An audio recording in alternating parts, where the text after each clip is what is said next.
back to when the dust settles, where we discuss context, facts, and analysis of African issues. In our last video, we talked about the Lagos Plan of Action (LPA), and in that video, we told you we're going to talk about another treaty. We told you we're going to talk about the Abuja Treaty of 1991.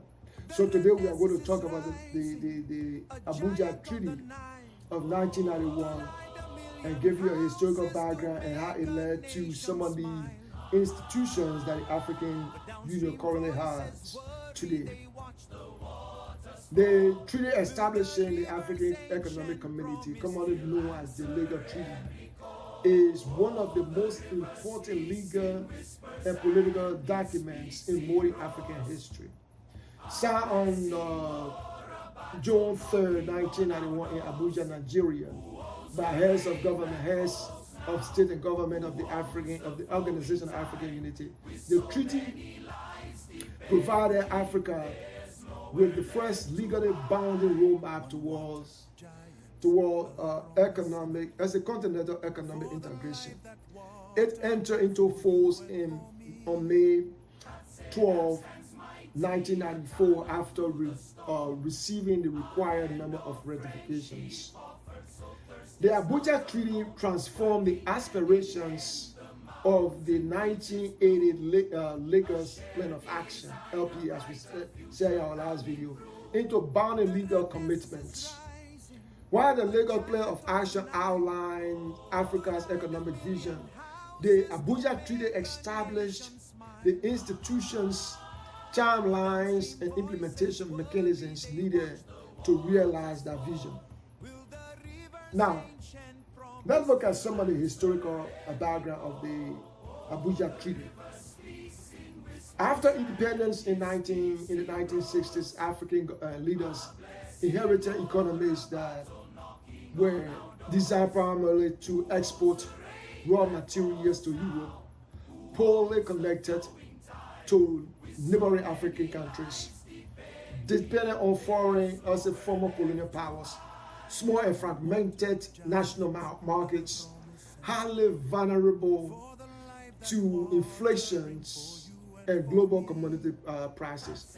Although political independence had been achieved, African leaders increasingly recognized that economic dependency remained. This realization led to pan-African leaders to argue that political liberation without economic integration could never produce genuine sovereignty. So, before the Lagos Treaty before the Lagos Treaty, we had what they call the Monrovia Declaration of Commitment that happened in 1979. African leaders agreed in 1979. Remember where the Organization of African Unity summit was held in Liberia. I was a little boy, age 11, and I followed that and listened to there was songs, OAU, welcome to Liberia, and all this kind of thing. And while people like Idi Amin and other people coming to Liberia, and it was fun. It was fun because we hosted a big African organization, a meeting at that time. African leaders agree Africa needed collective self-reliance. Regional integration should become the engine of development. African countries should industrialize together. Trade among African states must increase. These ideas directly influenced the Lagos Plan of Action. So you see the building blocks. Liberia, 1979, that is Monrovia strategic, the Monrovia strategy. Lay all this foundation there in the Lagos Action Plan, and then we're talking about the Abuja Treaty. The Lagos Plan of Action in April 1980. African head of states met in Lagos, Nigeria, as we explained in our last video where we discussed exclusively the Lagos Action Plan. But we just want to touch on little things. They adopted the Lagos Plan of Action, the final act of Lagos. The Lagos plan proposed African industrialization, agricultural modernization, food security, science and technology development, infrastructure development, regional cooperation, eventual creation of an African economic community. However, the Lagos plan was primarily a political declaration rather than a legally enforceable treaty. So while the Abuja Treaty became necessary, right? During the 1980s, Africa faced several economic challenges. Debt crisis, as we explained in the last video. The two videos appear to be the same, but one is building on another. There was a debt crisis, structural adjustment program, falling commodity prices, high inflation, currency instability, low industrial output. Many African leaders concluded that the Lagos plan of action lacked strong institutional and legal obligations. The Abuja Treaty was designed to correct those weaknesses by creating a bounding framework for integration. Key leaders that influenced the Lagos plan of action and the Abuja Treaty, I would say, Shehu Shagari, Ibrahim Babangida. I like Ibrahim Babangida because when Liberia was in war and everybody turned their back on Liberia, the backs on Liberia, Ibrahim Babangida, despite the fact he military coup d'etats, Ibrahim Babangida spent Nigerian resources. Nigeria stood up as Africa's largest military economy and provided the funds needed for peacekeeping mission for ECOMOG in Liberia. That whole initiative was sponsored by Nigeria before the United Nations stepped in. That is Africa's solution to African problems beginning at that time. So Ibrahim Babangida, you got Julius Nyerere of Tanzania, you got Kenneth David Kaunda, John Raleigh of Nigeria, right? He supported stronger ECOWAS integration, regional infrastructure, intra-African trade, democratic governance alongside economic cooperation. These are the guys, and Hosni Mubarak, you get Robert Mugabe of Zimbabwe, and you get Diop of Senegal, you get Yoweri Museveni of Uganda. One of the things that Yoweri Museveni said, although I don't like, I have some differences with Yoweri Museveni, is that he said this: the problem of Africa is fragmentation. And so he advocated in that document larger regional markets, infrastructure connectivity, economic federation, and a stronger regional institutions. Many of these ideas later became central to the Abuja Treaty. But one of the guys that I think we always have to give credit to is Professor Adebayo Adeliji. He's from Nigeria, right? We talked about him in our last video. Perhaps no individual had a greater intellectual influence on the Lagos plan of action and the Abuja Treaty than Professor Adejo. He was the executive secretary of the United Nations Economic Commission for Africa from 1975 to 1991. He helped drive the Lagos plan of action, championed African self-reliance, opposed excessive dependence on the IMF and World Bank, promoted regional integration as the path to development, played a leading role in shaping the Abuja Treaty. So what were the objectives of the Abuja Treaty? What were the objectives of the Abuja Treaty? The treaty established an African economic community with objectives that included promoting sustainable economic development, raising the standard of living across Africa, achieving collective self-reliance, coordinating national economic policies, creating a common market, establishing custom union, liberalizing trade, facilitating free movement of people, goods, and services, and capital, harmonizing monetary, financial, and industrial policies, strengthening existing regional economic communities. These were the objectives of the Abuja Treaty. And then these objectives, there are 6 stages of African integration. The first stage, which was from 1994 to 1999, strengthen existing regional institutions and establish new ones where needed. Then stage 2, which was 1991 to 2007, remove tariff and non-tariff barriers within the regional economic communities, that is REC.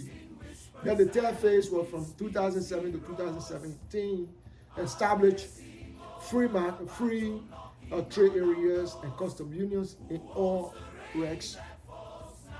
Stage 4, which was from 2017 to 2019, coordinate and harmonize custom systems among RECs. Then the fifth stage was 2019 to 2023, establish an African common market. The final stage in the 6 stages of African integration was 2023 to 2028. It was to create an African economic and monetary union with common institutions and potentially a common currency. So those were the things that were set up in the Abuja Treaty. Now, the institutional framework, the treaty created or envisages institutions such as Assembly of Heads of State and Government, Council of Ministers, the Pan-African Parliament, which was established under the separate protocol, Economic and Social Commission, Court of Justice, specialized technical committees, and General Secretariat later succeeded by the African Union Commission. So you see how the Abuja Treaty created a legal binding document for the for the Organization of African Unity that later transformed into the African Union in 1991. In 1991, that document was created. Then in 2002, the African Union was established. So most of the plan of action in the Lagos Plan of Action transferred into the Abuja Treaty. And from the Abuja Treaty, you see some of these things that are happening. Under the 6 stages of integration, you have the Pan-African Parliament, you have the African Free Trade Area. All the things that are happening, those are all the things that the African Union has been building upon. So for those of us who are thinking that the African Union is slow, you got to study the African Union. You know how great or how big the organization is and how complex it is. So they are not slow, they are moving in the right direction. Now, the relationship between regional economic community and by defining the future of the Abuja Treaty was its recognition of regional economic communities as the building blocks of continental integration, rather than replacing these regional organizations. The treaty sought to coordinate and harmonize their efforts. These included ECOWAS, SADC, and we talk about this regional organization. This approach acknowledged that regional integration could precede continental integration. That is why you see at various levels, as we explain in our different videos on discussing the African Union, you see the regional organizations are moving at different pace. Like in COMESA, you see that they try to have a common monetary union, a common market, and other stuff like that. ECOWAS trying to have a common currency. And all these things are all geared towards economic integration of the continent. Achievement and legacy of the Abuja Treaty. Although implementation has been slower than originally planned, the Abuja Treaty laid the institutional and legal foundation for many subsequent African integration initiatives, including transformation of the Organization of African Unity into the African Union in 2002. Those were some of the Abuja's plans that is being. So those are the implementation of these plans. The establishment of the Pan-African Parliament. We discussed the Pan-African Parliament in detail in one of our videos. The creation of the African Union Commission, the Protocol of Free Movement of Persons, the African Continental Free Trade Area, which operationalizes many of the treaty's trade objectives, progress towards financial integration through initiatives such as the Pan-African Payment and a settlement system. We talk about this in one of our videos. We said this before. This is where we discuss entirely African Union and global politics and how the global politics fits with the African Union. We discuss regional organizations here, and we discuss what happening within regional organizations and how these regional organizations start to the African Union. Folks, the Abuja Treaty of 1991 represents a legal embodiment of the vision that first articulated in the Lagos Plan of Action.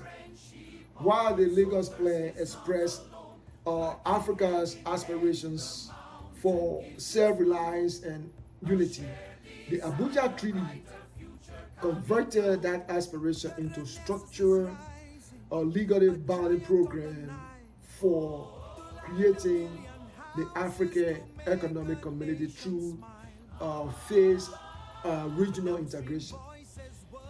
The Abuja Treaty influence remains visible in African Union's Agenda 2063 and in the AfCFTA, making it one of the foundational constitutional documents of contemporary African integration. Folks, here we discuss the African Union and we discuss different milestones that happen within the African Union.